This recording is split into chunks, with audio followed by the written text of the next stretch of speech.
இயேசு கிறிஸ்துவின் இனிய நாமத்தில் உங்கள் அனைவரையும் சந்திப்பதில் மீண்டும் நான் மகிழ்ச்சி அடைகிறேன். இன்னைக்கு நம்ம பார்க்க போறது வெளிப்படுத்தல் புஸ்தகத்தை யாருக்கு வழங்கப்பட்டது என்று நம்ம பார்க்க போறோம்.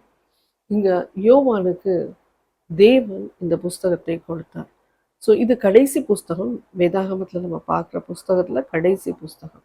இந்த புஸ்தகத்துல தேவன் திருச்சபைகளுக்கு எப்படி இருக்க வேண்டும் என்று அறிவுரை கொடுத்திருக்கிறார். ஸோ இது புஸ்தகம் all over to his followers and to his saints and to the people of God. அவர்களுக்கு தான் ஆண்டவர் இந்த புஸ்தகத்தை கொடுத்திருக்கிறார். இந்த புஸ்தகம் நம்ம பார்த்தோம்னா எஸ்காட்டாலஜிக்கல் நேச்சரும் plus prophecies of seven sealed அந்த ரெண்டும் இணைக்கப்பட்டது நம்ம அதிகமாக இந்த புஸ்தகத்தில் பார்க்குறோம். ஸோ இந்த புஸ்தகத்தை ஆண்டவர் ஏசப்பா யோவானுக்கு வெளிப்படுத்தல் ஒன்று இல்லை என்ன சொல்கிறார் பாருங்க. அந்த சீக்கிரத்தில் சம்பவிக்க வேண்டியவைகளை தம்முடைய ஊழியக்காரருக்கு காண்பிக்கும் பொருட்டு தேவன் இயேசு கிறிஸ்துவுக்கு ஒப்புவித்தது இவர் தம்முடைய தூதனை அனுப்பி தம்முடைய ஊழியக்காரனாகிய யோவானுக்கு வெளிப்படுத்தினதுமான விசேஷம். இவன் தேவனுடைய வசனத்தை குறித்தும் இயேசு கிறிஸ்துவை பற்றி சாட்சியை குறித்தும் தான் கண்ட யாவற்றையும் சாட்சியாக அறிவித்திருக்கிறான்.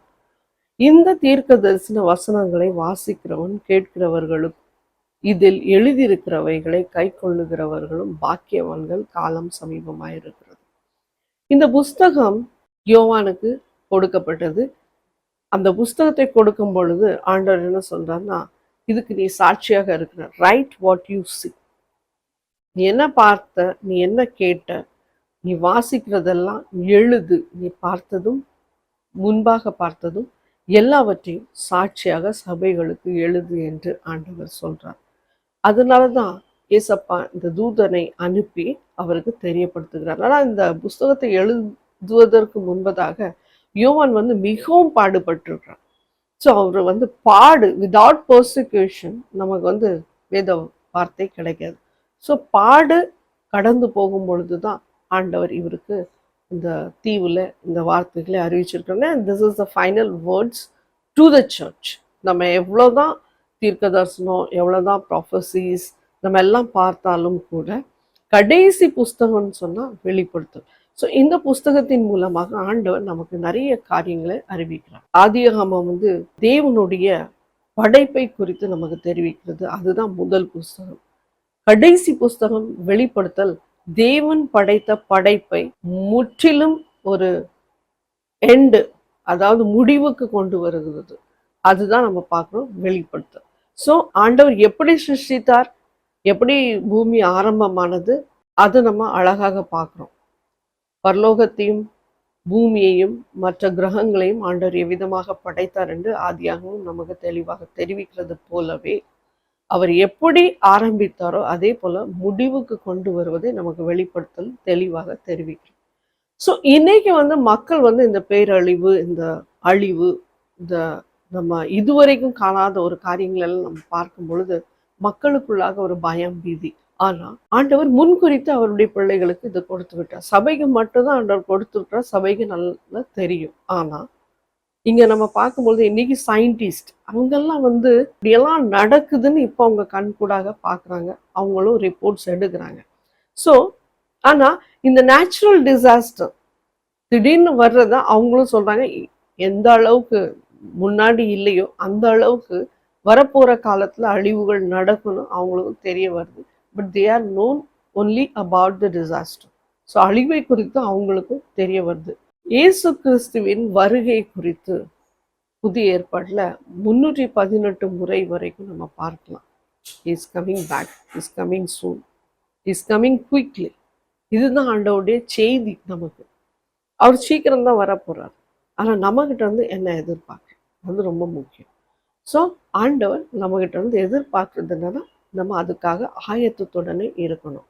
இங்க இந்த வார்த்தையில இந்த வேர்ட்ல மட்டும் நம்ம பார்த்தது என்னன்னா, is coming is near, time is near, meaning the day of the Lord is near. தேவனுடைய அந்த மகான் நாள் மிகவும் சமீபமாக இருக்கிறது. முதலாவது நம்ம இங்க என்ன பார்க்கணும்னா, தேவனுடைய அந்த நாள் சமீபமாக இருக்குது என்று சொன்னால் wrath of God, தேவனுடைய கோபாக்னி பூமியில ஊற்றப்படும். ரெண்டாவது நம்ம பார்க்கணும் சீசன் ஆஃப் ஆன்டிகிரைஸ்ட், மூன்றாவது நம்ம பார்க்குறோம் parousia, Christ second coming.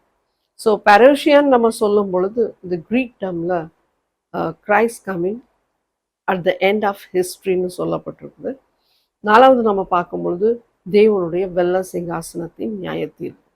So இந்த 4 காரியங்களும் அதில் அடங்கி இருக்குது. தேவனுடைய அந்த நாள் என்று நம்ம சொல்லும் பொழுது, அந்த நாள் வரும் பொழுது இது எல்லாமே அதில் கடைசியாக அடங்கி இருக்கிற காலம். ஸோ அந்த காலத்துக்கு தான் நம்ம இப்போ தள்ளப்பட்டு கொண்டு இருக்கிறோம். Book by book, pages by pages நம்ம பார்த்தாலும் நமக்கு எல்லாமே தெரிய வரும்.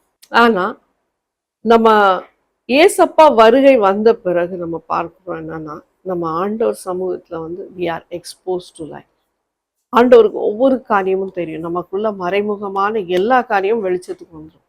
இப்போ வந்து வெளிச்சத்துல ஆண்டவர் எல்லாவற்றையும் கொண்டு வருவார். ஸோ யாருமே அங்கே மறைக்க முடியாது. One person will be judged at a time before God. So அது யாராகவும் இருக்கலாம். ஆண்டவர் வந்து அவர்களை நியாயம் விசாரிப்பார் என்று வேதம் தெளிவாக நமக்கு தெரிவிக்கிறது. இங்க தாவீது வந்து சங்கீதத்துல சொன்னது போல 139வது சங்கீதத்தில் சொன்னது போல ஆண்டவர் உம்முடைய பார்வைக்கு நான் எங்க மறைவேன் என்று சொல்லியிருக்கிறார். அதை நம்ம வாசிக்கும் பொழுது, உம்முடைய ஆவிக்கு மறைவாக எங்கே போவேன், உம்முடைய சமூகத்தை விட்டு எங்கே ஓடுவேன், நான் வானத்திற்கும் ஏறினாலும் நீர் அங்கே இருக்கிறேன், நான் பாதாளத்தில் படுக்கை போட்டாலும் நீர் அங்கேயும் இருக்கிறேன், நான் விடிய காலத்து செட்டைகளை எடுத்து சமுத்திரத்தின் கடையாந்தரங்களிலே போய் தங்கினாலும் அங்கேயும் உமது கை என்னை நடத்தும், உமது வலது கரம் என்னை பிடிக்கும். தாவீது வந்து தேவனுடைய சமூகத்துக்கு முன்பதாக நான் எங்க மறைவேன்னு பூமியில இருக்கும் போதே சொல்றாரு. அதுவும் அந்த 12வது வசனத்துல என்ன சொல்றாரு பாருங்க, உமக்கு மறைவாக இருளும் அந்தகாரப்படுத்தாது, இரவும் பகலை போல வெளிச்சமாய் இருக்கும். ஸோ இப்படிதான் அந்த தேவ சமூகத்துக்கு முன்பதாக இருள் வந்து வெளிச்சமாக மாறும்.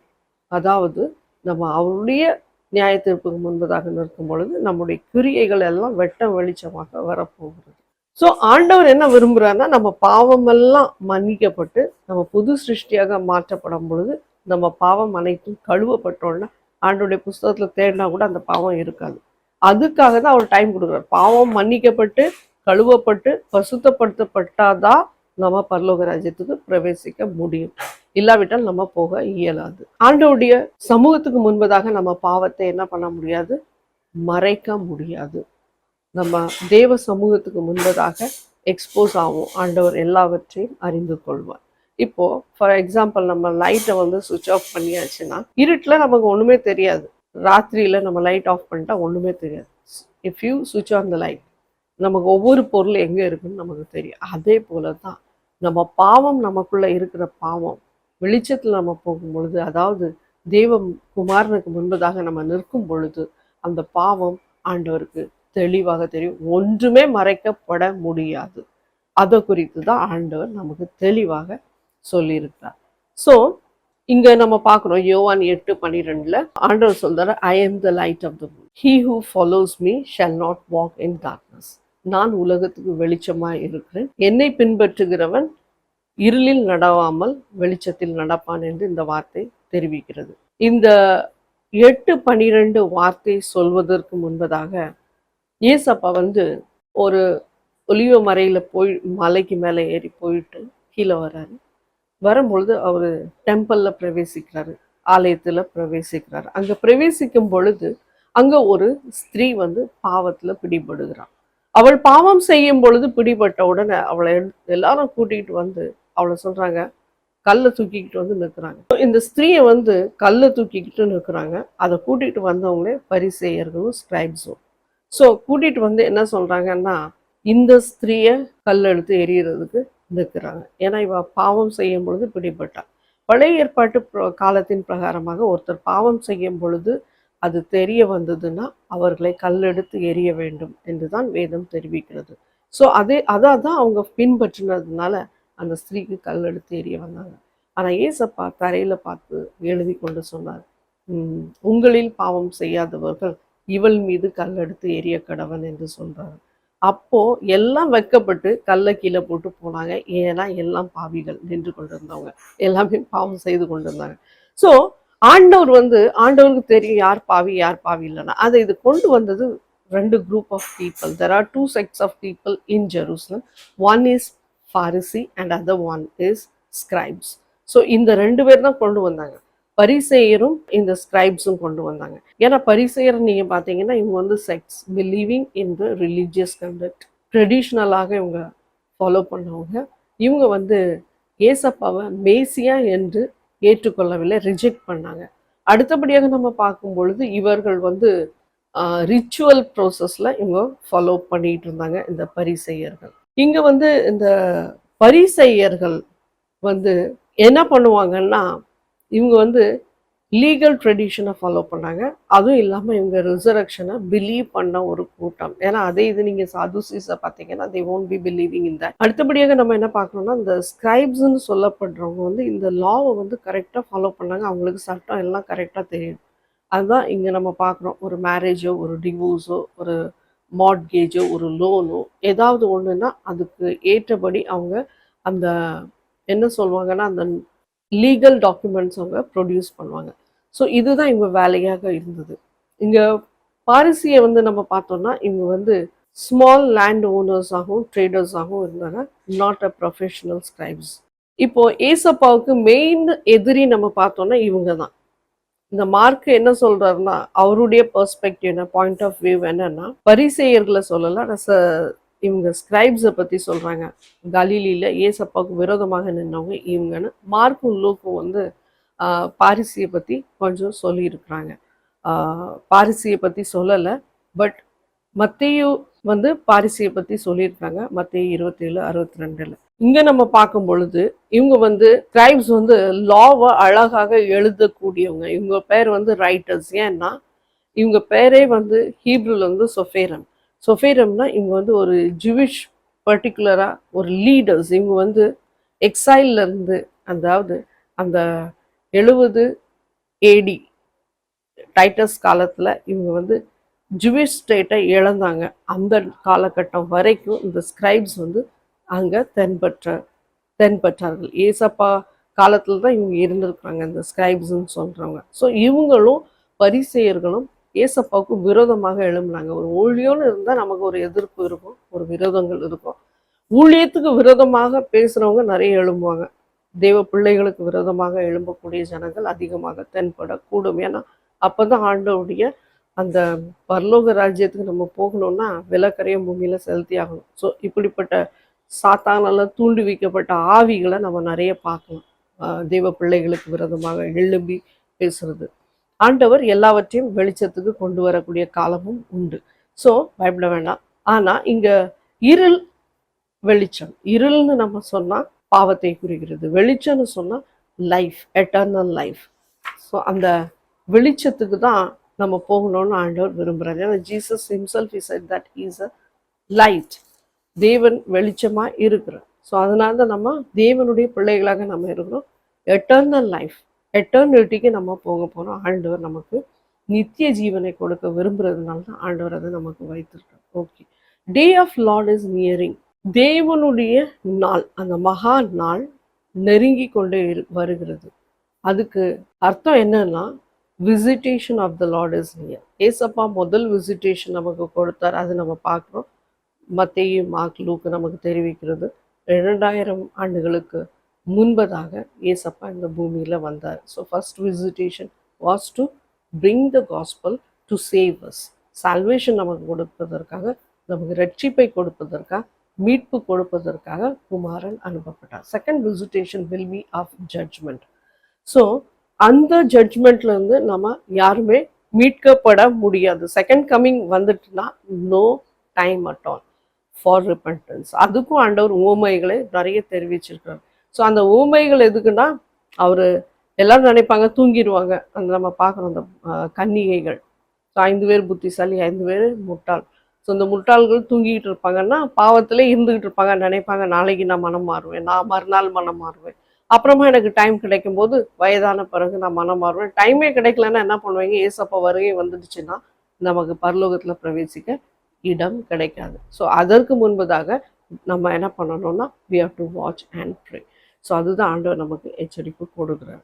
So revelation is a warning to the church. இங்கே வெளிப்படுத்தல் 19 ஏசப்பா வரும்பொழுது அந்த 19:20 நம்ம பார்க்குறோம். என்ன பார்க்குறோம்னா இந்த ஜெயம் ஆண்டவருக்கு வந்து ஏசப்பாவுக்கு வந்து ஒரு ஜெயம் கிடைக்குதாங்க. வெற்றி அவர் பார்க்குறார். என்ன வெற்றினா, அவர் வந்து பீஸ்ட், ஃபால்ஸ் ப்ராஃபெட், இவங்க 2 பேர் கூடயும் யுத்தம் பண்ணி அவர்கள் மீது வெற்றியை அடைகிறார். அதுவும் இல்லாமல் இவங்க வந்து அந்த எரிகிற அக்கினிக்குள்ளாக தள்ளப்படுகிறாங்க. ஸோ இது வந்து எப்போ நடக்குதுன்னா, மகா உபத்திரவத்துக்கு பிறகுதான் நடக்கும் என்று வேதம் தெளிவாக மத்தேயு 24ல் தெரியப்படுத்தப்பட்டிருக்கு. So son of man will appear and இயேசுவின் இந்த குமாரன் தென்படுவார். குமாரன் தென்படும் பொழுது அங்க நம்ம பார்க்கறது என்னன்னா, பூமியில இருக்கிற குடிவாசிகள், அப்பொழுது இருக்கிற குடிவாசிகள் மிகவும் மௌனம் அடைவார்கள். அது நம்ம காலத்துல கூட நடக்கும். எப்போ நடக்கும்னு ஆண்டவருக்கு மட்டும்தான் தெரியும். தேவ பிள்ளைங்கள்லாம் 4 திசைகளிலிருந்தும் சேகரிக்கப்படுவார்கள். தேவதூதர்கள் வருவாங்க. அந்த கடைசி எக்கால சத்தம் கேட்கும் படும் பொழுது தேவதூதர்கள் விண்ணிலிருந்து வந்து ஒவ்வொருவரையும் தேர்ந்தெடுப்பார்கள். தேவனால் எலெக்டட் பீப்புள், தேர்ந்தெடுக்கப்பட்டவங்க, ஆண்டவருக்கு வந்து தெரியும், தேர்ந்தெடுக்கப்பட்டவங்க மட்டும்தான் எடுத்துக்கொள்ளப்படுவாங்க. பாவம் செய்கிறவங்க, ஈவன் தேவ பிள்ளைகளாக இருந்துட்டு பின்வாங்கி போகிறவங்க, ஃபால் பேக் ஆகுறவங்க, அவங்கெல்லாம் தேவராஜ்யத்துக்கு பிரவேசிக்க மாட்டாங்க. Only those who are maintaining the holy spirits assistance, ஜெபத்திலையும் விசுவாசத்திலையும் சோர்ந்து போகாம தேவ வார்த்தை பற்றி கொண்டு நடக்கணும். போராட்டம் உண்டு, நமக்கு உலகத்துல பயங்கரமான போராட்டம் உண்டு. நம்ம எதிர்பார்க்காத போராட்டங்கள், நமக்கு ஆப்ரேஷன், டிப்ரெஷன், நமக்கு எதிர்மறையாக எழும்பக்கூடிய காரியங்கள் நிறைய இருக்கும். அதுலேயும் நம்ம என்ன பண்ணக்கூடாது, சோர்ந்து போகக்கூடாது. நிலைத்து நிற்கும் பொழுது தேவன் நிச்சயமாக நம்மை நினைவு கூறுகிறார். ஸோ நிறைய பேர் வேற இது வேற சொல்றாங்க, ஏசப்பா வந்தா எப்படி நம்ம எடுத்துக்கொள்ளுவார், தேவதூதர்களை அனுப்பி எடுத்துக்கொள்வார். ஒரு சிலர் என்ன விசுவாசிக்கிறாங்கன்னா, பூமியிலே அவர் ஆட்சியை செய்வார். பூமியில அவர் ஆட்சி செய்ய மாட்டார். அவர் ஆட்சி வந்து பரலோகத்துல தான் செய்வார். ஏன்னா பரலோகத்திலேருந்து புதிய எருசலேம் இறங்கி வருகிறது, பரலோகத்திலேருந்து புதுப்பிக்கப்படுகிறது புதிய எருசலேம். அங்கே சுத்தமும் பிரகாசமான மக்கள் உள் பிரவேசிப்பார்கள். இந்த சுத்தமும் பிரகாசமான மக்கள் உள்ள பிரவேசிக்கும் பொழுது ஒரு தீட்டுப்படுத்தக்கூடிய காரியம் ஒன்றும் பிரவேசிக்காதுன்னு சொல்றாரு. பூமியில நீங்க பாத்தீங்கன்னா நிறைய விஷயங்கள் தீட்டுப்படுத்தக்கூடிய காரியம் இருக்கும். அப்போ எப்படி தேவன் வந்து பூமியில வாசம் செய்ய முடியும்? முடியவே முடியாது. ஸோ பரலோகத்துல ஆண்டவர் புதிய எருசலேம் ஆயத்தப்படுத்திவிட்டார். அங்கதான் ஏசப்பா கூட 1000 வருஷம் அரசாட்சியில அநேகர் பங்கு பெற போறாங்க. அது தெய்வ பிள்ளைகளாக தான் இருப்பாங்க. Saints and holy people of God, not the other people. அடுத்தபடியாக நம்ம என்ன பார்க்குறோம்னா, இந்த புஸ்தகத்தை கேட்கிறவங்களுக்கு ஆண்டவர் என்ன சொல்றாருன்னா, வெளிப்படுத்தல் 22:18-19 இந்த புஸ்தகத்தில் உள்ள தீர்க்க தரிசன வசனங்களை கேட்கிற யாவருக்கும் நான் சாட்சியாக எச்சரிக்கிறதாவது, ஒருவன் இவைகளோட எதையாகிலும் கூட்டினால் இந்த புஸ்தகத்தில் எழுதியிருக்கிற வாதைகள் தேவன் அவன் மேல் கூட்டுவார். ஒருவன் இந்த தீர்க்க தரிசன புஸ்தகத்தின் வசனங்களிலிருந்து எதையாகிலும் எடுத்து போட்டால் ஜீவ புஸ்தகத்திலிருந்து பரிசுத்த நகரத்திலிருந்து இந்த புஸ்தகத்தில் எழுதப்பட்டவைகளிலும் அவனுடைய பங்கை தேவன் எடுத்து போடுவார். இப்போ இங்க என்ன எழுதப்பட்டிருக்குன்னா, 2 காரியத்தை ஆண்டவர் இங்க நமக்கு தெரிவிக்கிறார். that God will add a plague to any people who add or exaggerate it. இதுல ஏதாவது ஒரு வார்த்தை கூட்டுதான். வெளிப்படுத்தல்ல எழுதப்பட்ட அத்தனை வாதைகளும் அவர்கள் மீது இறங்கும் என்று வேதம் தெரிவிக்கிறது. ஸோ நம்ம வந்து அதுல இருந்து மெசேஜ் எடுக்கணும். அதை நம்ம வந்து நிறைய அதை வந்து வார்த்தைக்கு எடுத்தபடியாக எடுத்து சொல்றது அதை ஆண்டவர் சொல்லலை. இந்த வேதாகமத்தை மாற்றி போடுறவங்களை பார்த்து தான் ஆண்டவர் சொல்றாரு. இந்த வேதாகமத்துல கடைசி வார்த்தைகளை எடுத்து போடுறது, ஆட் பண்றது, இப்படியெல்லாம் பண்ணி புது பைபிளாக கொண்டு வர்றவர்களுக்கு தான் மிகவும் எச்சரிப்பு கொடுக்குறார். அடுத்தபடியாக நம்ம இந்த வசனத்துல என்ன பார்க்குறோம்னா, அதுல இருந்து ஏதாவது எடுத்து போட்டா, ஜீவ புஸ்தகத்துல இருக்கிற பங்கு எடுத்து போட்டோம்னா 2ஆம் மரணத்துக்கு நிச்சயமாக தள்ளப்படுவார்கள், வாதிக்கப்படுவார்கள், கடினமாக வாதிக்கப்படுவார்கள். ஏன்னா இவங்க வந்து தேவன் அவங்களுக்கு அந்த பாக்கியத்தை அந்த புஸ்தகத்துல கொடுக்கப்பட மாட்டாது. So God will remove that also for them. அப்படின்னா அவங்க வந்து 2ஆம் மரணம்க்கு பங்கடைவார்கள். ஸோ இந்த 22வது அதிகாரம் வந்து தேவ பிள்ளைகள், செயின்ஸுக்கு, சர்ச்சுக்கு, ஹோலி பீப்புள், இவர்களுக்கு தான் ஆண்டவர் இந்த வார்த்தைகளை கொடுத்துருக்கார், நாட் டு த வேர்ல்டு. வெளிப்படுத்தல் நம்ம பார்த்தா பைபிளே கொடுக்கப்பட்டது தேவ பிள்ளைகளுக்கு. ஒருத்தர் மனம் மாறி இயேசப்பாவை ஏற்றுக்கொள்ளப்படும் பொழுது அவர்களும் தெய்வ பிள்ளைகளாக மாறும் பொழுது ஆண்டவர் இந்த பாக்கியத்தை கொடுக்கிறார். இந்த புஸ்தகத்தை முற்றிலுமாக அவர்களுக்கு தெரிவிக்கிறார். So not for the outsiders but for the church. So purpose of this book, இந்த ரெவல்யூஷன் வந்து என்ன பர்பஸ்? ஏன்னா ஆண்டவர் வந்து நமக்கு ஆயத்தப்படுத்துறது தான் தர்றாரு. பர்பஸ் என்னன்னா இதுலேருந்து நம்ம விடுவிக்கப்படணும். God is not willing that you should be punished. God is willing that you should be saved. That is what God is willing.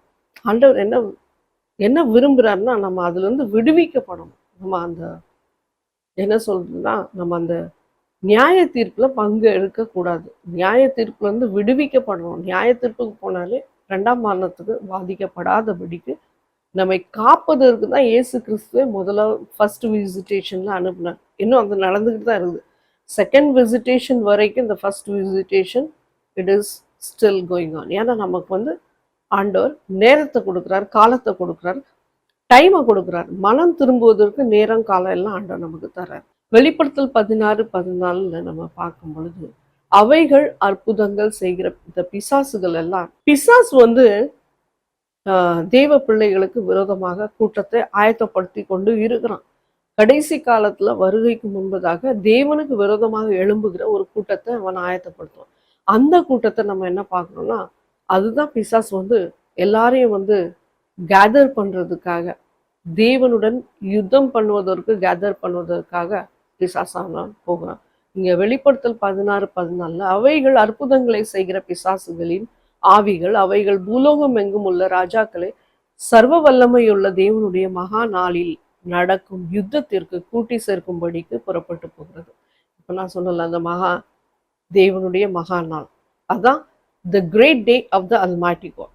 அந்த great day of the almighty God, அதுக்காக அந்த மகா யுத்தத்திற்காக பிசாசானவன் அவனுடைய மக்களை அவன் ஆயத்தப்படுத்துவான். அப்படின்னா என்ன அர்த்தம்னா, நம்ம சொல்றதுக்கெல்லாம் ஆப்போசிட்டா எழும்புற ஒரு கூட்டம். இதெல்லாம் தேவனுக்கு விரோதமாக எழும்புற கூட்டம், தேவ பிள்ளைகளுக்கு விரோதமாக எழும்புற கூட்டம். இவங்கெல்லாம் தேவனுக்கு விரோதமாக யுத்தம் செய்யறாங்க. இப்ப ஏசப்பா வந்து சவுல் வந்து ஏசப்பா பிள்ளைகளை துக்கப்படுத்தினார். அப்போ வந்துதான் ஏசப்பா சொல்ற, என்னையா நீ துக்கப்படுத்துற? அப்போ ஆண்டவர் கூட இவங்க இன்டைரக்ட்லியா வார் எப்படி பண்ணுவாங்கன்னா, they are wrestling against the saints. So தேவ பிள்ளைங்க எங்கெல்லாம் போய் ஊழியம் செய்யறாங்களோ அங்கெல்லாம் வந்து ஒரு எதிர்மறை, ஒரு விரோதம் இதெல்லாம் வரும்பொழுது அவங்க டைரக்டா அவங்க ஏசப்பாவுக்கு விரோதமாக தான் யுத்தம் பண்றாங்க. தேவ பிள்ளைகளுக்கு விரோதமாக யுத்தம் பண்ணா அவங்க தேவனுக்கு விரோதமாக யுத்தம் பண்றாங்க, பேசுறாங்கன்னு அர்த்தம். ஸோ அதை ஆண்டவர் வெளிச்சத்துக்கு கொண்டு வருவார், அதை நியாயம் விசாரிப்பார். அது நம்ம கையில இல்லை. ஆனா ஆண்டவர் அதை விட மாட்டார். அதுக்குதான் ஆண்டவர் சொல்றார், அவரும் அவங்களுக்கு நியாயம் விசாரிக்க தான் வர்றாரு. அதுதான் அவர் சொல்றார், நான் திருடனை போல சீக்கிரமாக வருகிறேன் என்று. ஸோ இங்க நம்ம பார்க்கும் பொழுது வெளிப்படுத்தல் 16:15 இதோ திருடனை போல் வருகிறேன், தன் மானம் காணப்படத்தக்கதாக நிர்வாணமாய் நடவாதபடிக்கு விழித்து கொண்டு தன் வஸ்திரங்களை காத்து கொள்ளுகிறவன் பாக்கியவான். ஸோ இங்க நம்ம என்ன பார்க்கறோம்னா, இங்க ஆண்டவர் என்ன நமக்கு சொல்றாருன்னா, அவர் திருடனை போல வருகிறார், தன் மானம் காணப்படத்தக்கதாக நிர்வாணமாய் நடவாதபடிக்கு விழித்து கொண்டு. ஸோ முதல்ல வந்து விழித்து கொண்டு இருக்கணும். ரெண்டாவது வந்து நம்ம வஸ்திரத்தை நம்ம தரித்து கொள்ள வேண்டும். அடுத்தபடியாக நம்ம மானம் வந்து காணப்படத்தக்கதாக நிர்வாணமாய் நடவாதபடிக்கு விழித்து கொண்டு இருக்கணும்.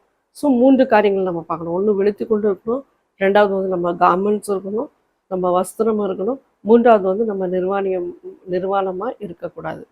ஸோ இங்க விழித்து கொண்டு இருக்கணும்னா ப்ரேயர்ஃபுல் லைஃப். நம்ம வஸ்திரத்தை தரித்து கொண்டு இருக்கணும்னா பரிசுத்தாவியை பெற்றிருக்கிற வாழ்க்கை நமக்கு நிச்சயமாகவே வேண்டும். ஏன்னா அந்த பரிசுத்தாவியை பெற்றாதான் நமக்கு பரலோகத்தின் அநேக காரியங்களும் ரகசியங்களும் தெரியும். பரிசுத்தாவியை நீங்க பெறவில்லை என்றால் உங்களுக்கு மிகவும் கடினம் நம்ம பரலோக ராஜ்யத்துக்கு பிரவேசிக்க இயலாது. அடுத்தபடியாக நம்ம பார்க்கறோம்னா நமக்குள்ள ஷேம், நம்ம இந்த பரலோக ராஜ்யத்தின் அந்த கொடுக்கப்படுகிற அந்த வஸ்திரம், பரிசுத்தாவின் அந்த வஸ்திரம் நமக்கு இல்லை என்று சொன்னால் நம்ம வந்து கில்ட்டா இருப்போம், அடுத்தபடியாக பாவத்துல இருப்போம். ஸோ அது நெக்கட்னஸ்னா ஷேம்னு நம்ம சொன்னா நம்ம கில்ட்டியா ஃபீல் பண்ணுவோம்.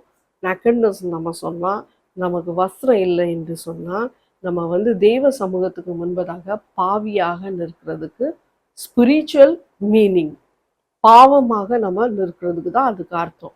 ஸோ இதுல இருந்து நம்ம தப்பிக்கப்பட வேண்டும் என்று சொன்னால் நம்ம எப்பொழுதும் விழித்து கொண்டு இருக்கணும். விழித்து கொண்டு இருக்கிறதுக்கு அர்த்தம் முழிச்சுக்கிட்டே நீங்கள் இருக்க முடியாது. ஒரு நாள் நம்ம இந்த உலகத்தை விட்டு போக தான் போவோம். ஸோ நம்ம காலகட்டம் இருக்கும். அந்த காலகட்டம் வரைக்கும் நம்ம எப்படி இருக்கணும்னா ப்ரேயர்ஃபுல்லாக இருக்கணும், ஸ்பிரிச்சுவலாக இருக்கணும். ப்ரேயர் பண்ணுறீங்க, ஆனால் தேவனுக்கும் விரோதமான காரியம்லாம் நம்ம வாழ்க்கையில் இருக்கவே கூடாது. நம்ம வாழ்க்கையில் தேவனுக்கு விரோதமான செயல்பாடுகள் இருந்தால் நிச்சயமாக நம்ம தேவ பரலோக ராஜ்யத்தில் பிரவேசிக்க முடியவே முடியாது. So we should be very watchful and prayerful. So இதுதான் என்று சொல்ல நீங்கள் ஜெபத்தில் உறுதியாக இருக்கணும். ஏன் என்று சொன்னால் ஏசப்பா நரகத்தை ஜெயம் கொண்டு விட்டுறார். இந்த பாவத்துக்கு அடிமையாக இருக்கிறவங்க நரகத்துக்கு விழுவாங்க. ஆனாலும் நீங்கள் இப்படிப்பட்ட பாவத்தில் நம்ம அடிமையாக இருக்கிறவங்களுக்கு ஒரு வெளிச்சம் உண்டு, ஒரு விடுதலை உண்டு.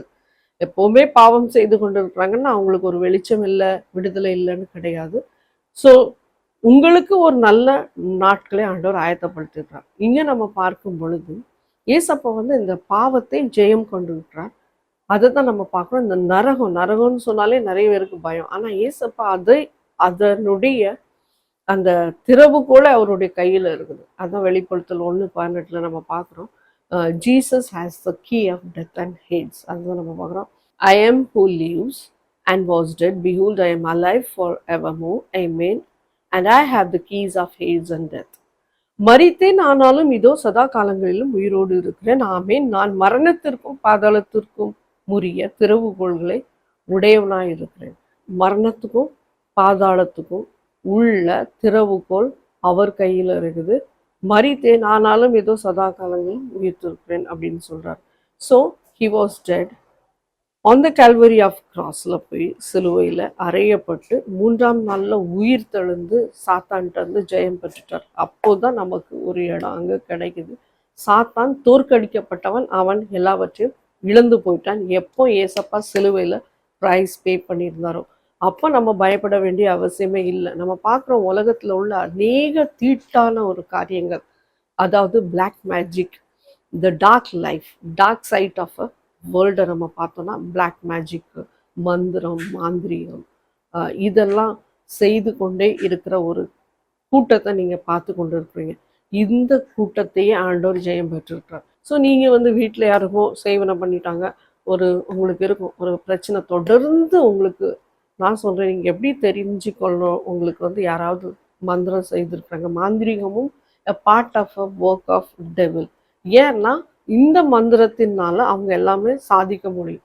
ஸோ உங்களுக்கு அடிப்பிச்சு ஏதாவது ஒரு ப்ராப்ளம் ஆஃப்டர் ப்ராப்ளம், பட் அதுலேருந்து வழியே இல்லை, ஒரு விடுதலை இல்லை அப்படி நீங்கள் பார்த்து கொண்டு இருந்தால் நிச்சயமாக இது மாந்திரிகம் தான் ஒரு கிரியை செய்து கொண்டு இருக்குது. ஆனால் உங்களுக்குள்ளாக நீங்கள் ஒரு விசுவாசம் வைக்கணும், தேவனால் இதை ஜெயம் கொள்ள முடியும். இது நீங்க விசுவாசிக்கணும். அப்போ விசுவாசிக்கும் பொழுது நிச்சயமாக ஆண்டவர் பரத்திலிருந்து உங்களுக்கு பெரிய ஒரு விடுதலை கொடுப்பார். சோர்ந்தே போகக்கூடாது, பயப்படக்கூடாது. நிறைய பேர் பயந்தே சாகுறாங்க. ஸோ பயம் இருக்கக்கூடாது, சோர்ந்து போகக்கூடாது. எப்படிப்பட்ட மாந்திரிகம் உங்களுக்கு விரோதமாக செயல்பட்டாலும் தேவன் அதை ஒன்றுமில்லாம முறியடித்து போடுற வல்லமை, அதிகாரமும் அவருக்கு உண்டு. அதுதான் இந்த வெளிப்படுத்தல் 1:18 தெளிவா நமக்கு தெரியுது. மரணத்தையும் பாதாளத்தையும் என் கையில வச்சிருக்கிறேன்னு ஏசப்பா தெளிவாக சொல்றார். ஸோ அதை நான் ஜெயம் கொண்டுட்டேன், அது என் கையில இருக்குது. ஆண்டவர் உங்களை நிச்சயமாக காப்பாற்றுவதற்கு தான் நமக்கு ஃபர்ஸ்ட் விசிட்டேஷனு. அதனால தான் ஆண்டவர் ஏசப்பா வந்திருக்கிறாரு. பயப்படாதீங்க, கலங்காதீங்க, ஆண்டவர் உங்க கூட இருக்கிறார். அப்போ ஒரு சிலர் என்ன சொல்றாங்க, இல்லை நரகமே கிடையாது. நரகம் இருக்குது, நரகத்துக்கு ஒரு திறவுகோல் இருக்குது. நம்ம பார்த்தோம், முன்னாடி கூட இதை பற்றி சொல்லியிருப்பேன். ஸோ வெளிப்படுத்தல் 9:1 5ஆம் தூதன் எக்காலம் ஊதினான், அப்பொழுது வானத்திலிருந்து பூமியின் மேல் விழுந்த ஒரு நட்சத்திரத்தை கண்டேன், அவனுக்கு பாதாள குழியின் திறவுகோல் கொடுக்கப்பட்டது. ஸோ ஒரு தேவதூதன் பரலோகத்திலிருந்து கீழே விழுந்து அவனுக்கு ஒரு கீ கொடுக்கப்படுறது. அந்த கீ பூமிக்கு மேலே இருக்குது. அந்த கீயை வச்சு அவன் என்ன பண்றான்னா, ஹீஸ் ஓப்பனிங் அ டோர். அதுதான் நம்ம பார்க்குறோம். அந்த கீயை வச்சு திறக்கிறான். ஹல்லேலூயா. ஸோ அந்த ஹெல்லுக்கு ஒரு ஷாஃப்ட் இருக்குது, அந்த ஷாஃப்ட் ஓப்பனிங் இருக்குது, டோர் இருக்குது. அது அங்க கீழே நம்ம பார்க்குறோம், சாத்தானுடைய எல்லா காரியங்களும் அங்கதான் தள்ளப்படுது. இன்னைக்கு நம்ம பார்க்குற அந்த பூமியில் உள்ள இந்த மாந்திரிகம் எல்லாமே ஒரு நாள் ஒண்ணும் இல்லாம ஆண்டவர் எல்லா இருட்டின் காரியங்கள், நம்ம அலக்கடிக்கிற காரியங்கள் எல்லாவற்றையும் தூக்கி நரகத்துல அப்படியே போட்டுருவாரு. ஸோ அதுக்கு நம்ம பயப்பட வேண்டாம். நம்ம நான் கிறிஸ்டியன்ஸ்கிட்ட ஒன்று ரிக்வெஸ்ட் பண்றேன். சர்ச் கோயர் நீங்க ஒரு பிலீவரா இருந்தீங்கன்னா தயவு செய்து நீங்க ஒரு மந்திரவாதியை பார்க்க போகாதீங்க. மாந்திரீகம் குறி சொல்லுகிற இடத்துல போகவே போகாதீங்க.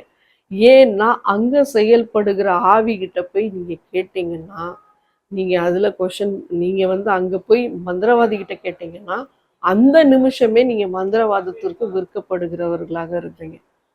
ஒருவேளை ஆண்டவர் உங்களுக்கு ரிப்பன்டன்ஸ்க்கு சான்ஸ் கொடுத்தா நீங்க வந்துடலாம். இப்ப மந்திரவாதிகள் கூட ஆண்டவர்கிட்ட வந்துடுறாங்க. ஏசப்பாவை ஏற்றுக்கொண்டு அவங்க செய்தது என்ன தவறுன்னு சொல்லி அவங்க அறியாம செய்யறாங்க. ஸோ அவங்க மன்னிப்பு உண்டு. நீங்க அறிஞ்சு அந்த பாவத்துக்கு போயிடாதீங்க. அந்த பாவத்துக்கு நீங்க போகும் பொழுது அங்க என்ன பண்ணும்னா தேவனுடைய கரம் பின்வாங்கிடும். அப்புறமாக ஊறுபட்ட சாபம் உங்க தலை மேல இருக்கும். அது ஏன் இந்த வம்பு பிரச்சனை வேண்டாம் நமக்கு அப்படின்னு சொல்லி நீங்க என்ன பண்ணுங்கன்னா ஆண்டவருக்கு உண்மையா இருங்க, சாட்சியா இருங்க, ஆண்டவர் மேல விசுவாசிங்க. உங்களுக்கு என்னென்ன காரியம் உங்களுக்கு பிரச்சனை இருக்குன்னா அந்த காரியத்துக்காக தொடர்ந்து ஜெபம் பண்ணுங்க. அதுவும் வாரத்துல ஒரு நாளாவது உபவாசம் பண்ணுங்க, பண்ணி ஜெபம் பண்ணுங்க. நிச்சயமா ஆண்டவர் அதை முறியெடுத்து போடுவார். நான் சொல்றேன் உங்களுக்கு, ஆண்டவர் நிச்சயமாக அந்த காரியத்துல பெரிய விடுதலை கொடுப்பார். நீங்க உங்க கண்களால் பார்க்க கூடும். ஸோ ஆண்டவர் நரகம்னு ஒன்று இருக்குது, அதுக்குன்னு ஒரு திறவுகோலும் இருக்குது, ஷாஃப்ட் இருக்குது. அங்கே தான் என்ன பார்க்குறோன்னா இதெல்லாம் இயேசு வருகைக்கு முன்பதாக நடக்குது பாருங்க. ஸோ அங்கே மெகாவேல் தேவதூதன் என்ன பண்ணுறான்னா சாத்தானை சிறை பிடித்து அங்கே தான் கீழே தள்ளி போடுறாரு. ஹல்லேலூயா. அதுக்கு முன்பதாக அங்கே மெகாவேல் தேவதூதனுடைய பெரிய பங்கு என்னன்னா அவர் ஒரு சீஃப் ஆர்க்ஏஞ்சல். ஸோ இந்த தேவதூதன் அங்கே அதிகாரம் பெறுறாரு. சாத்தாங்கிட்ட நேர போர் தொடுக்கிறார் பாருங்க. அப்போ ஜெயத்தையும் பெறுகிறார். வெளிப்படுத்தல் 12:7-10 வரைக்கும் நம்ம பார்த்தோம்னா வானத்திலே யுத்தம் உண்டாயிற்று, மிகாவேலும் அவனை சேர்ந்த தூதர்களும் வலு சர்ப்பத்தோட யுத்தம் பண்ணினார்கள். அந்த யுத்தம் மட்டும் இல்லை, அதுக்கப்புறம் நீங்க பாருங்க, வலு சர்ப்பமும் அதை சேர்ந்த தூதர்களும் யுத்தம் பண்ணியும் ஜெயம் கொள்ளவில்லை, வானத்தில் அவர்கள் இருந்த இடமும் காணாமல் போயிற்று. ஹல்லேலூயா. யுத்தம் பண்ணி ஜெயம் பெறல. சாத்தானுடைய காரியங்கள் எல்லாம் என்னன்னா எல்லாம் பாவம் உள்ள காரியம். அவன் எப்படி தேவ சமூகத்துக்கு முன்பதாக நிற்க முடியாது. அவன் முதல்ல தோற்று போறான் யுத்தத்தை, இந்த வசனத்தின் பிரகாரமாக. ரெண்டாவது நம்ம பார்க்கிறோம், பரலோகத்துல அவனுக்கு இடம் இல்லாம போயிடுது. பரலோகம்னா நடுவானம். இந்த வானத்துக்கு அடுத்தபடியாக சாத்தானுடைய இடம் இருக்குது, ஒரு இடம். ஸோ அந்த இடத்துல இருந்து அவன் வீழ்ச்சி அடைகிறான், அவன் தோற்று போகிறான் என்று நம்ம பார்க்கிறோம். ஸோ தேவனுடைய பிரதான தேவதூதன் இருக்கிறார் நம்மை பாதுகாக்க. அதை நம்ம மறந்து போயிடுறோம் நிறைய நேரத்துல. தேவனுடைய பிரதான தேவதூதன். அதுக்காக தேவதூதனை போய் நீங்க வணங்குங்கன்னு நான் சொல்ல மாட்டேன், ஏன்னா அது நீங்க செய்யக்கூடாது. ஆண்டவருடைய தேவதூதனை அவர் நமக்கு அனுப்புவார் எப்ப நீங்க இயேசு கிறிஸ்துவின் நாமத்துல ஜெபிக்கும் பொழுது. So you have to pray more. The more you pray, God will operate from his place. அப்போ அவர் தேவதூதனை அனுப்பி உங்களுக்காக யுத்தம் பண்ணி உங்களுக்கு ஜெயத்தை தான் கையில கொடுப்பார். என்னைக்கும் தோல்வியை ஆண்டவர் கொடுக்க மாட்டார்.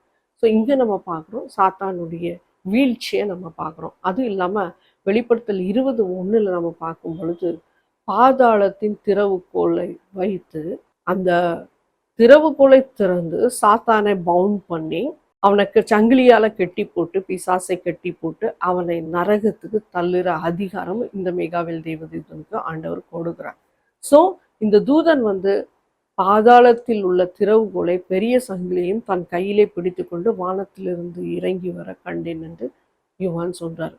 பிசாஸ் என்றும் சாத்தான் என்றும் சொல்லப்பட்ட பழைய பாம்பாகிய வலு சர்ப்பத்தை அவன் பிடித்து அதை 1000 வருஷம் மளவும் கட்டி வைத்து அந்த 1000 வருஷம் நிறைவேறும் வரைக்கும் தமது ஜனங்களை மோசம் போக்காதபடிக்கு அதை பாதாளத்தில் தள்ளி அடைத்து அதன் மேல் முத்திரை போட்டாங்க.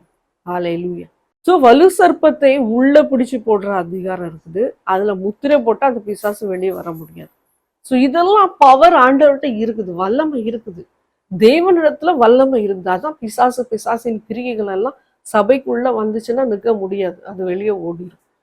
ஸோ நம்ம என்ன பார்க்குறோம்னா இங்க மெகாவேல் சாத்தானை ஜெயம் பெறுகிறார்.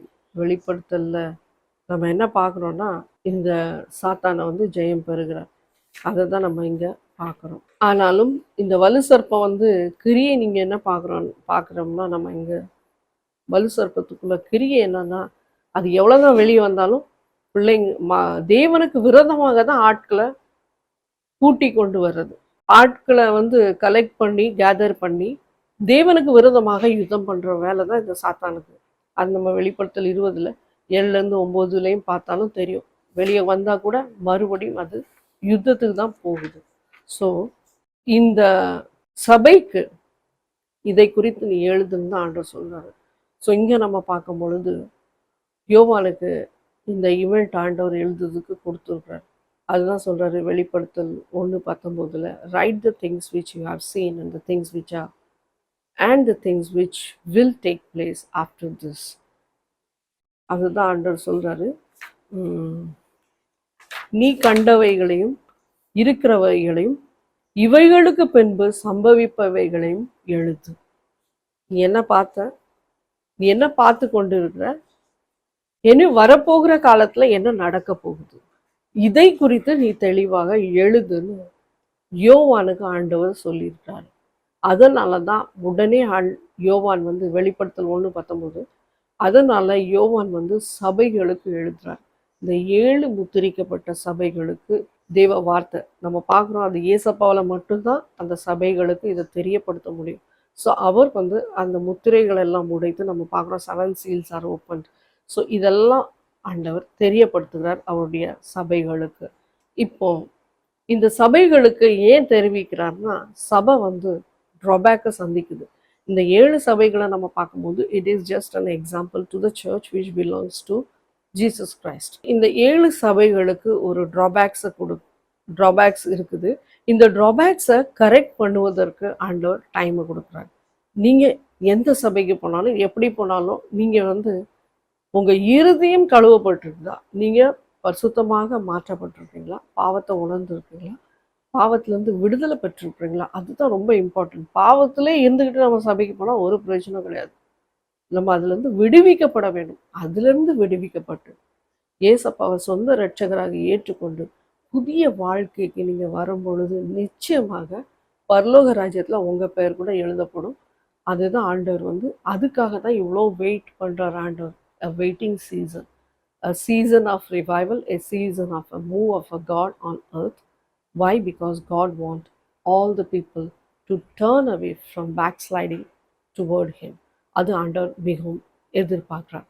வெளிப்படுத்தின விசேஷத்தில் அதுதான் என்ன சொல்லியிருக்காங்கன்னா, வெளிப்படுத்தல் 2:5 அந்த ட்ராபேக்கை பற்றி சொல்கிறார் பாருங்க. ஆகையால் நீ இன்ன நிலைமையிலிருந்து விழுந்தாய் என்பதை நினைத்து மனம் திரும்பி ஆதியில் செய்த கிரியைகளை செய்வாயாக, இல்லாவிட்டால் நான் சீக்கிரமாய் உன்னிடத்தில் வந்து நீ மனம் திரும்பாத பட்சத்தில் உன் விளக்கு தண்டை அதனிடத்தினின்று நீக்கி விடுவேன். இப்போ இந்த நிலைமையில நீ என்ன நிலைமையில இருந்த, நீ முதல்ல எப்படி இருந்த, விசுவாசத்தோட என்னை தேடின, ஜெபிச்ச, ப்ரேயர்ஃபுல் லைஃப்ல இருந்த, என்ன ஃபாலோ பண்ண. ஆனால் இப்போ பின்வாங்கி போய் விழுந்து கிடக்கிற அப்படின்னா பாவத்தில் மறுபடியும் போய் விழுந்துட்ட. இப்போ பாவத்தில் நீ இருந்து கொண்டே இருக்கிற. நீ இப்போ என்னுடைய வார்த்தை கேட்டு மனம் திரும்பாவிட்டால் என் விளக்கு தண்டை, அதாவது நீ இப்போ சபையில் கனெக்டாக இருக்கன்னு நீ நினைக்கிற, ஆனால் நீ விழுந்து கிடக்கிற. ஆனால் அந்த விளக்கு தண்டு என்னுடைய கனெக்ஷன் உன் கூட இல்லாதபடிக்கு நான் என் விளக்கு தண்டை திரும்ப எடுத்துடுவேன் அப்படின்னு ஆண்டவர் சொல்கிறார். ஸோ ஆண்டவர் வந்து நம்ம கூடவே இருக்கணும்னா நம்ம நிச்சயமாகவே ஆண்டவருடைய வழியில் செல்வது நமக்கு நன்மை. நமக்கு எந்த ஒரு தீங்குமே இல்லை. ஆண்டவர் பெரிய காரியங்களை செய்வார்.